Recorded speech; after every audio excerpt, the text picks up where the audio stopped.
Assalamualaikum warahmatullahi wabarakatuh. Saya Rianto dengan NIM 181215029 dari Prodi Pendidikan Ekonomi Universitas Pancasakti Bekasi akan membahas tentang konsep dasar ilmu ekonomi untuk syarat UTS, mata kuliah, kurikulum dan buku teks dengan dosen pengampu Ibu Ayu Nurul Amalia Eskom. Untuk selanjutnya kita akan ke pembahasan. Ada pengertian ilmu ekonomi, ada motif ekonomi, prinsip ekonomi, biaya peluang, kelangkaan, serta ekonomi syariah. Yang pertama ada pengertian ilmu ekonomi. Ilmu ekonomi berasal dari bahasa Yunani, yaitu oikos dan nomos. Oikos ini artinya adalah rumah, sedangkan nomos ini artinya adalah aturan. Definisi ilmu ekonomi itu sendiri adalah cabang ilmu sosial yang mempelajari berbagai perilaku ekonomi terkait pengambilan keputusan dalam rangka memenuhi kebutuhan hidup dengan memanfaatkan sumber daya yang ada. Motif ekonomi adalah dorongan atau alasan orang melakukan tindakan ekonomi baik bersifat intrinsik maupun ekstrinsik, seperti keuntungan, kebutuhan, memberi penghargaan, membantu sesama, serta kekuasaan. Di dalam motif ini terdapat prinsip ekonomi. Prinsip ekonomi adalah usaha yang disertai pengorbanan tertentu sekecil-kecilnya untuk memperoleh hasil atau dengan biaya tertentu untuk memperoleh hasil sebesar-besarnya. Nah, penerapan prinsip ekonomi menunjukkan perilaku yang ditinjau dari aspek ekonomi. Prinsip ekonomi dapat diterapkan para pelaku ekonomi seperti baik produksi, distribusi, serta konsumsi. Pembagian ilmu ekonomi. Ilmu ekonomi ini terdiri dari 3. Yang pertama ada ekonomi deskriptif, ekonomi teori, dan ekonomi terapan. Di dalam ekonomi teori masih ada penjelasannya lagi, yaitu tentang ekonomi mikro serta ekonomi makro. Di sini ada beberapa cabang ilmu ekonomi. Yang pertama ada moneter, syariah, sumber daya manusia, sumber daya alam, internasional, regional, publik, serta industri. Ada beberapa masalah pokok ekonomi seperti kelangkaan. Nah, apa ini kelangkaan? Kelangkaan adalah suatu kesenjangan antara sumber daya ekonomi yang terbatas dengan jumlah kebutuhan hidup yang tak terbatas. Inti permasalahannya adalah ketidakseimbangan antara kebutuhan yang tak terbatas dan alat pemuas kebutuhan yang terbatas. Nah, cara mengatasinya yang pertama adalah dengan memanfaatkan sumber daya dengan bijak, membuat skala prioritas kebutuhan, serta menemukan sumber daya alternatif dan mengelola keuangan secara efisien. Kebutuhan dan macamnya. Kebutuhan adalah segala sesuatu yang diperlukan manusia dalam rangka mempertahankan kelangsungan hidup guna mencapai taraf hidup sejahtera.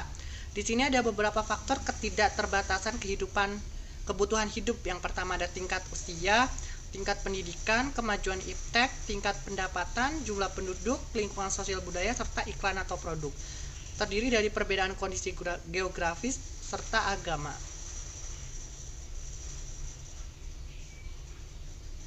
Nah, alat pemuas kebutuhan ini terdiri dari 4. Yang pertama itu ada alat pemenuhan kebutuhan berdasarkan ketersediaan, yang terdiri dari barang ekonomi, yaitu diperoleh jika manusia dilakukan pengorbanan tertentu untuk mendapat barang tertentu. Yang selanjutnya ada barang bebas, tersedia dalam jumlah melimpah dan tidak memerlukan pengorbanan untuk mendapatkannya. Ada juga barang ilit. Barang ilit ini adalah barang yang jumlahnya berlebihan sehingga dapat menimbulkan kerugian dan bencana alam. Yang kedua ada barang berdasarkan tujuan penggunaan. Ada barang konsumsi, yaitu barang yang langsung dapat dipakai oleh konsumen atau barang siap pakai. Terus ada barang produksi, digunakan untuk mendukung proses produksi guna menghasilkan barang dan jasa. Yang ketiga ada barang berdasarkan proses produksi. Ada barang mentah, yaitu bahan baku yang belum diolah. Terus ada barang setengah jadi, ini adalah barang yang sudah diolah tetapi masih belum jadi sepenuhnya. Yang ketiga ada barang jadi atau barang yang siap pakai. Contoh proses di sini adalah kapas. Kapas ini barang mentah, terus dipintal menjadi benang dan ditenun menjadi kain. Nah, barang setengah jadi ini. Nah, terus dijahit menjadi baju. Ini menjadi salah satu contoh barang jadi. Yang keempat ada barang menurut hubungan dengan barang lain, yaitu barang substitusi atau pengganti adalah barang yang dapat menggantikan fungsi barang lain. Terus ada barang komplementer atau pelengkap, barang yang berguna jika digunakan kebersamaan dengan barang lainnya. Ada pilihan dan skala prioritas. Kebutuhan adalah sesuatu yang diperlukan manusia atau primer dan mutlak untuk dipenuhi karena berkaitan dengan kelangsungan hidup. Sedangkan keinginan adalah suatu ungkapan dalam hati untuk memiliki, menikmati, merasakan, mewujudkannya dalam kehidupan. Biaya peluang atau opportunity cost. Biaya peluang adalah pengorbanan yang timbul akibat menentukan satu pilihan terbaik atas beberapa pilihan alternatif pilihan yang ada, dan tidak harus berupa uang, bisa dalam bentuk kesempatan, masa depan, atau yang lainnya. Pilihan didasarkan tujuan dan kondisi individu. Yang kedua ada biaya peluang tenaga kerja. Ini merupakan nilai kesempatan tenaga kerja dalam memproduksi barang dan jasa yang harus dikorbankan karena memilih alternatif memproduksi barang atau jasa lain. Nah, kondisi ini disebabkan tenaga kerja memiliki keterbatasan waktu, kesempatan, dan keahlian dalam melakukan sesuatu yang tentunya tidak bisa dilakukan secara bersamaan. Terus di sini ada ekonomi syariah. Tujuan dari ekonomi syariah yang pertama yaitu adalah ibadah lebih dari segalanya. Yang kedua ada keseimbangan dunia akhirat. Yang ketiga yaitu menghindari kerusuhan dan kekacauan.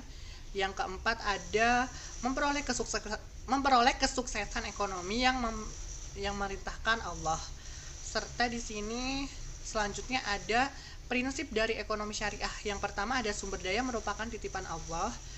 Yang kedua yaitu ada pengakuan pemilikan pribadi dalam batas tertentu.